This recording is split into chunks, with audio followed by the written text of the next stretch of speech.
The mind about which we speak and depend upon is a myth. There's nothing like mind. Brain is reality, not the mind. Mind is created by us reacting to outside. Either we react to conditionings or to our ego. Thus this mind is created like bubbles on the ocean of reality. But that's not reality. With this mind, whatever we decide, we know is very limited, elusive, and sometimes shocking. The mind always moves in a linear direction. And because there's no reality in it, it recoils and boomerangs. Thus, all the enterprises, all the projections so far we have done, it seems come back to us. Whatever they discover comes back to us as a big destructive power or a very big shock. So one has to decide what to do, how to be out of this trap of our mind. Kundalini is the solution. When she is awakened, she takes you. With that awakening, she takes you beyond your mind. The first thing is to go beyond your mind. With mind, you will do many things, but it will not be satisfying. It will be not a solution. It will not help. And when we start depending too much on our mind, we develop all kinds of physical, mental, emotional problems. Now the latest is the stress. Stress, and the stress has no solution, they say. But in Sahaja Yoga, we find the solution by crossing over this mind. It's like a barrier for our advancement. So, when you get your realization, you must understand that your Kundalini has taken your attention beyond the mind. Now, this reaction to outside has come because we human beings have a prism-like brain, or we can say prism-like skull. And when the energy passes into it, I have explained it in my books, it goes into bifurcations, or you can say refractions, by which our attention goes out and we react. If we react too much, then these bubbles create a very horrible mind which can lead to any kind of thing. It justifies itself, it pampers your ego. The ego and the conditioning that creates this mind start using and this mind for the purpose of their fulfillment of their all the accumulation of ideas and thoughts which has no backing, which has no reality with it. It's like we make the computer.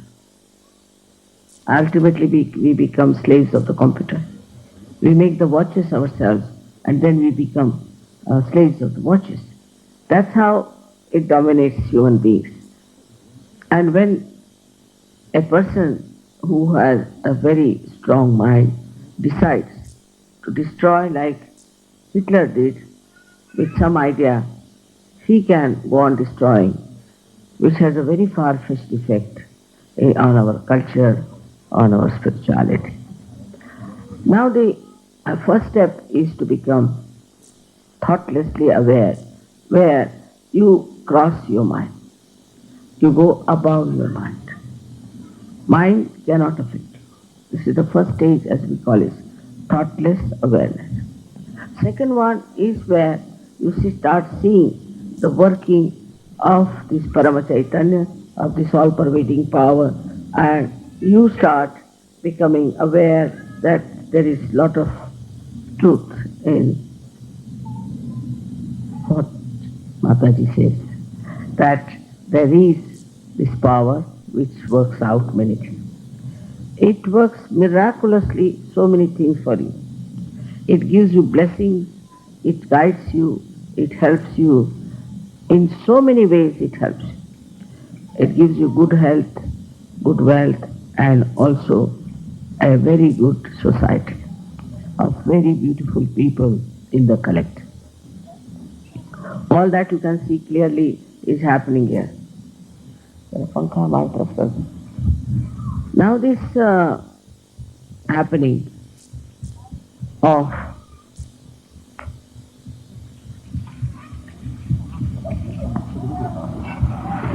achieving thoughtless awareness is very simple and easy. But to maintain at that point is difficult. We still react and we think. Anything you see, you react.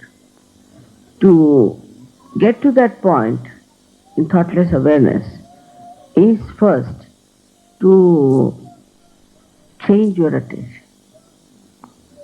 Now, for example, once we were climbing a very high mountain to see one temple called Palitana. Myself, my son-in-law, and my daughter. And we were really tired because we had to climb I don't know how many steps. And when we went up, we were tired, and there was a little canopy made of beautiful marble carving. So we just laid down there. They were very tired, and they said, "What is this kind of a temple?" Grudging. While I looked up and I saw lots of beautiful elephants were carved. So I told my son-in-law, "Look at these elephants. They all have tails of different types." He said, "Mommy, they are all dying. How can you see the tails of elephants?"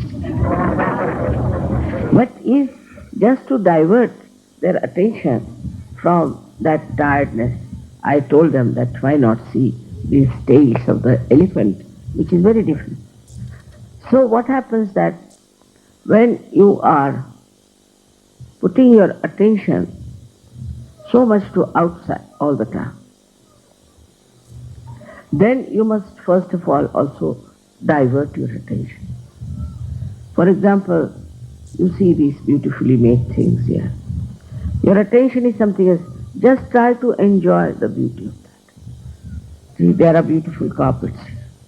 Just look at them without thinking. Because they don't belong to you, so no headache. They belong to somebody else. It's very good. Otherwise, if it belongs to you, you start thinking, "Oh my God, I've spread them here. What will happen? They have to be insured," or some sort of thing like that. That's common human reaction. But if it doesn't belong to you, you can watch it nicely. Now you watch it and don't think. You'll be amazed when you see the beauty that is put inside this. You see the artist who has put his joy, his exuberance into it. And you'll be amazed after realization that this exuberance will fill into you and a cool kind of a relaxation will come into you. And this Kundalini will rise and you will become steady in your thoughtlessness. So whenever you look at anything, look at any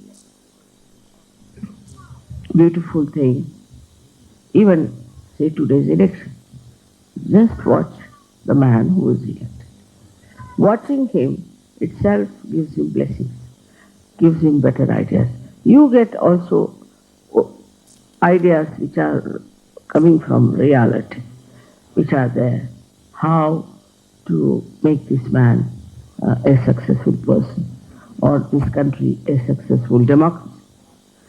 All these things happen when your attention is diverted from criticizing, from reacting. Just you watch, become the witness, try to witness of it. It's not so very yet practiced. So far I've seen that whenever even we get our achieve our realization, we don't realize that we have to witness it. When you start witnessing through your spirit, then you don't see the bad points of another, but you see the good points. You just pick up the person with very good points. See, so once you see that, the witness state enlarges and you start enjoying another person. You start enjoying everything that is there. Even a small blade of grass you can enjoy if you have that capacity. In Japan, Zen system started on these lines. And he made, Viditama was the person who started it. He made a garden out of moss, different moss, very small. There were little flowers also.